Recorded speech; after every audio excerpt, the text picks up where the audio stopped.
Welcome to 108 news Telugu బులెటిన్ల ముందుగా headlines. 286 రోజుల తర్వాత భూమి మీదకు సురక్షితంగా సునీత. ఫోన్ ట్యాపింగ్ కేసులో సంచలనం, వారిద్దరికీ రెడ్ కార్నర్ నోటీసులు. తిరుపతిలోని శ్రీ వెంకటేశ్వర పశువైద్య యూనివర్సిటీ విద్యార్థులకు స్కాలర్షిప్ పెంపు. మన కర్మ ఏమీ చేయలేం, 400 ఎకరాల్లో చెట్టు కొట్టేస్తారా? నాగశ్విన్ అసహనం.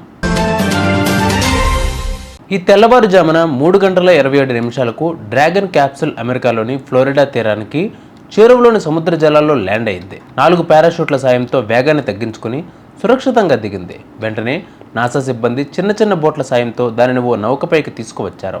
రికవరీ వెజల్ దాన్ని లిఫ్ట్ చేసిన తర్వాత క్యాప్సూల్ డోర్ను ఓపెన్ చేసి సునీతతో పాటు 4 వ్యోమగాములను బయటకు తీసుకువచ్చారు. రాష్ట్రంలో సంచలనం సృష్టించిన ఫోన్ ట్యాపింగ్ కేసులో కీలక పరిణామం చోటు చేసుకుంది.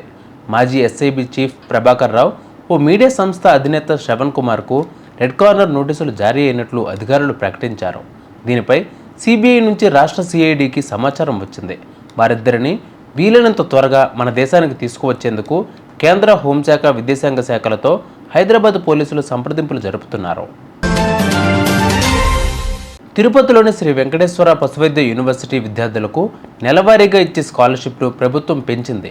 అండర్ గ్రాడ్యుయేట్స్ను 7,000 నుంచి 10,500కు, పీజీ విద్యార్థులకు 9,000 నుంచి 13,500కు, పిహెచ్డి స్టూడెంట్స్లకు 10,000 నుంచి 15,000కు పెంచింది. హెచ్సియుకు చెందిన 400 ఎకరాల భూములను ప్రభుత్వం విక్రయిస్తుందన్న వార్తలపై సినీ దర్శకుడు నాగశ్విన్ స్పందించారు. ఈ భూమి గ్రీన్ ఏరియా, అక్కడ ఉన్న ఐటీ పార్కుల్లో చాలా వరకు ఖాళీగా ఉన్నాయి.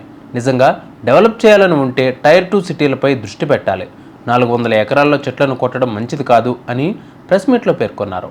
అంతకుముందు ఇదే అంశంపై ఆయన మన కర్మ ఏమీ చేయలేం అని ఇన్స్టాలో స్టోరీ పెట్టారు.